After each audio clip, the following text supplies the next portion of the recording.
Certo? Então hoje a gente vai aprender um pouco da música Chão de Giz do Zé Ramalho, tá? Ela não é uma música muito difícil, as dificuldades que vão aparecer vai ser o ritmo um pouco diferente, pestana, inversão de acorde, que é uma coisa que a gente vai entender como é que é, tá?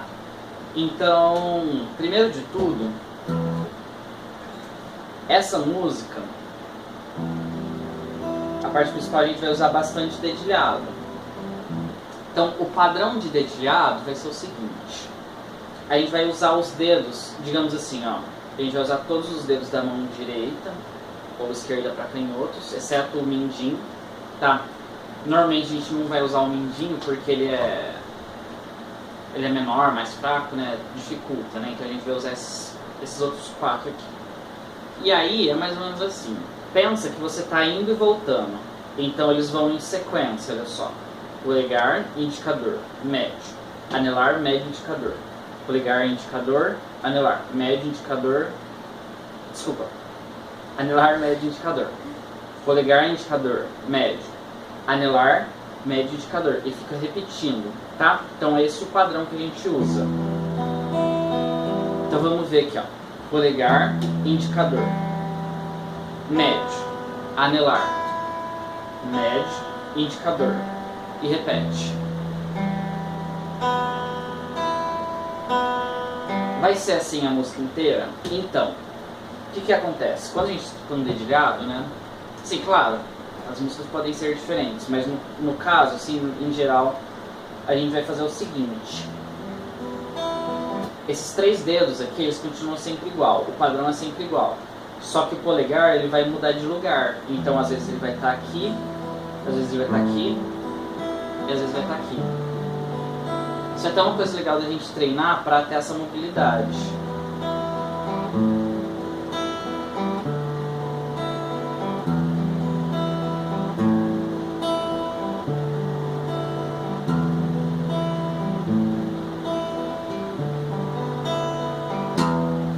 Beleza? Então esse é o primeiro ponto. A gente vai manter esse padrão nos diversos acordes, só vai mudar aonde que vai estar aparecendo o polegar, beleza? Então o primeiro acorde, Sol maior.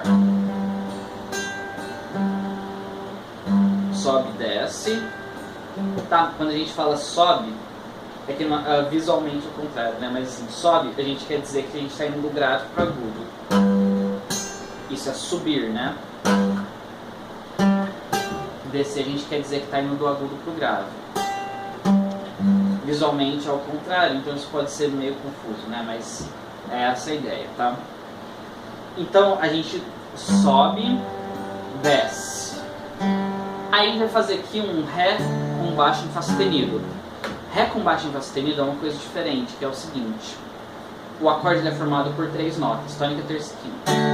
Ré, Fá sustenido, Lá, Ré, Fá sustenido. Né? As notas se repetem, mas são três notas, né? Então Ré, Fá sustenido e Lá. Elas podem se repetir, mas são só três notas.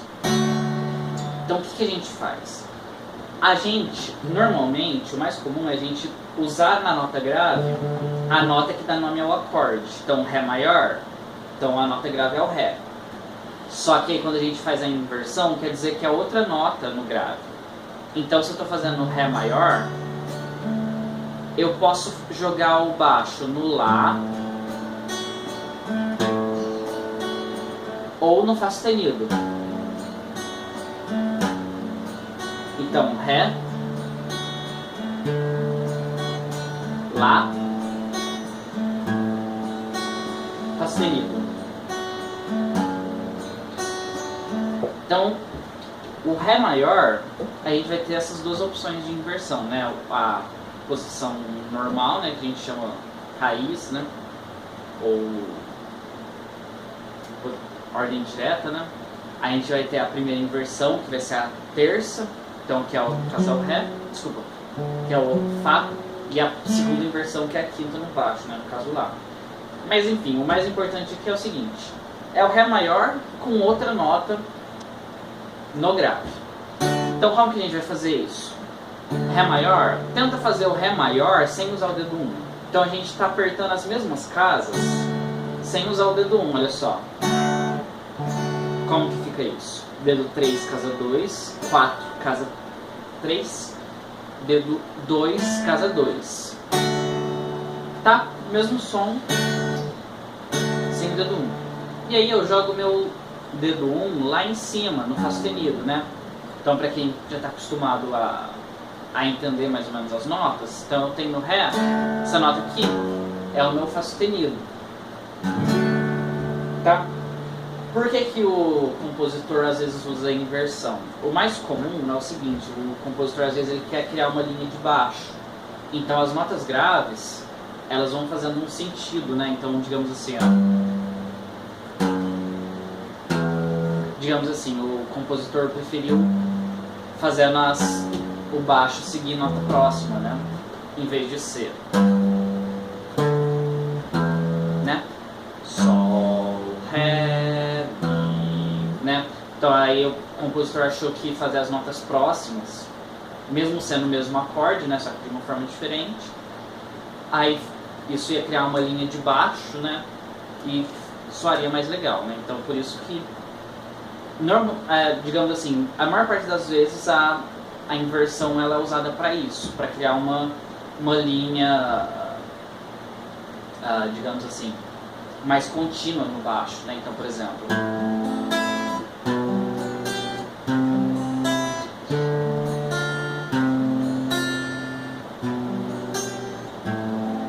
então aqui eu fiz alguns acordes simples, só que com inversão, aí eu criei uma linha no baixo.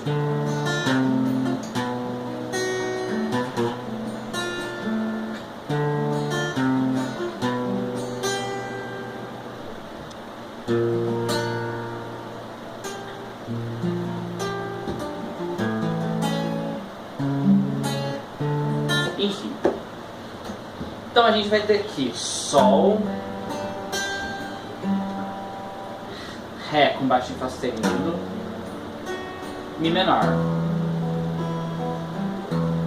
Quando a gente tem o Mi menor no dedilhado, nesse padrão aqui, vamos observar que a gente coloca os dedos aqui em duas cordas que a gente não está usando no dedilhado, a gente não está pegando. Então é bastante comum quando você vai fazer o Mi menor, você simplesmente não apertar as notas, tá? Então, isso daqui seria um Mi menor. Beleza? Estou fazendo sem apertar com a mão esquerda. E aí isso gera um Mi menor também, tá? Então, quem tiver com dificuldade, né? Quem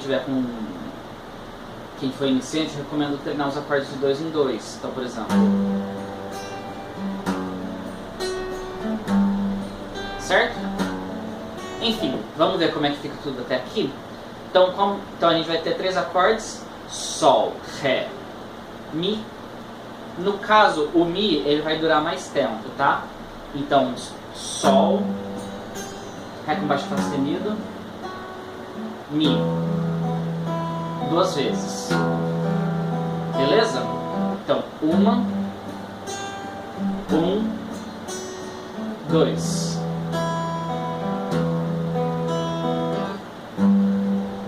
Desço dessa solidão, espalho coisas sobre um chão de giz. Beleza? Tá? Então isso daqui é bastante comum, tá? Sol, Ré com baixo em Fá sustenido e Mi menor, tá? Isso é uma sequência bastante comum. Então é uma coisa assim, se a gente treinar e entender certinho o que é, vai aparecer em várias músicas, tá? Aí depois a gente vai ter outros acordes, tá? Aqui não vai ter inversão, então talvez seja um pouco mais simples, só que a dificuldade vai ser que o polegar vai movimentar mais. Então olha só.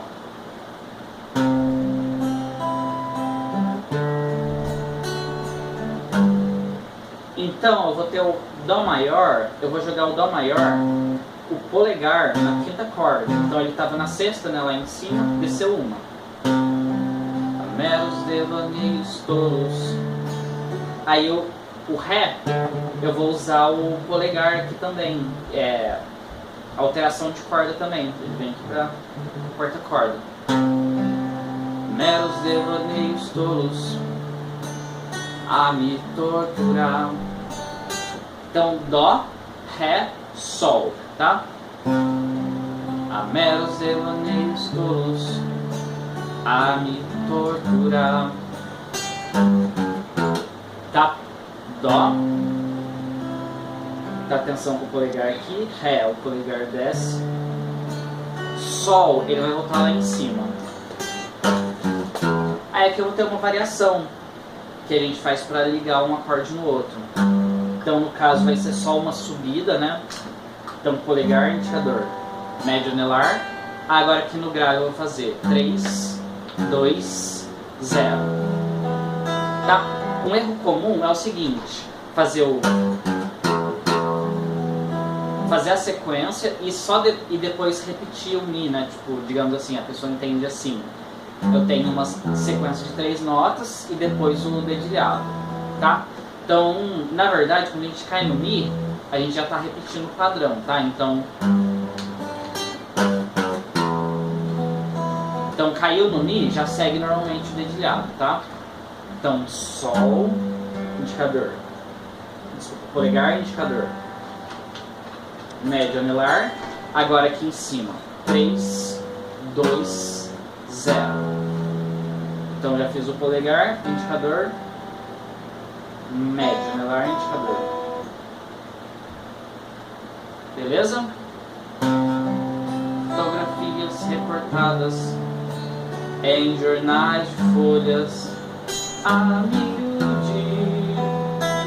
Aqui o Mi menor ele não repete não, tá? Só no começo. Então, resumindo tudo até aqui. Sol, Ré com baixo sustenido, Mi, repete o Mi. Depois, Dó, Ré, Sol, passagenzinha, Dó, Ré, Sol.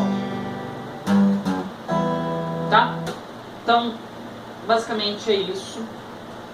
Relembrando que dificuldades que a gente pode ter. Questão do polegar, tá?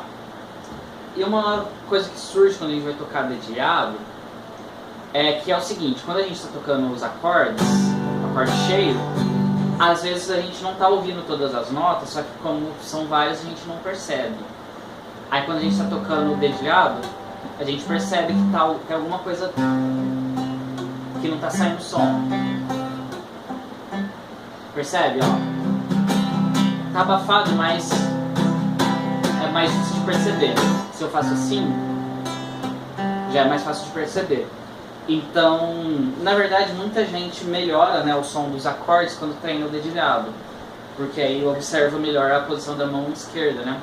Então, o que é legal a gente observar? Primeiro de tudo, a força, tá? É o mais óbvio, né, digamos. Então, às vezes, você experimenta colocar um pouquinho mais de força, mas nem sempre é força. Então, o que a gente pode ver também?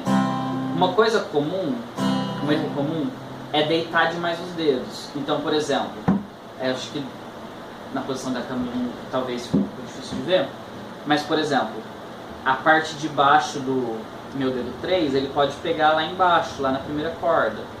Ou se o meu dedo 4 não tiver, meu dedo 4 que eu não estou usando ele agora, talvez ele pode pegar aqui nas cordas de baixo também. Ou se ele tiver um pouquinho inclinado, que for, ele já pega na corda de baixo. Então, por exemplo, ó, o dedo 3 está aqui, ele pode estar pegando na corda de baixo.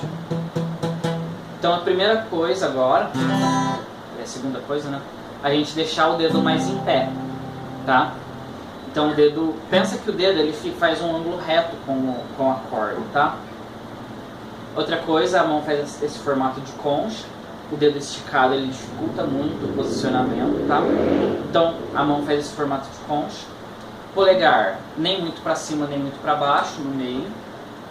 Outra coisa também é esticar os dedos. Então normalmente a gente, por exemplo, toca com os dedos mais até na casa certa, só que com os dedos não tão esticados, a gente perde um pouco o controle das notas. Então, alonga, né? Estica a mão.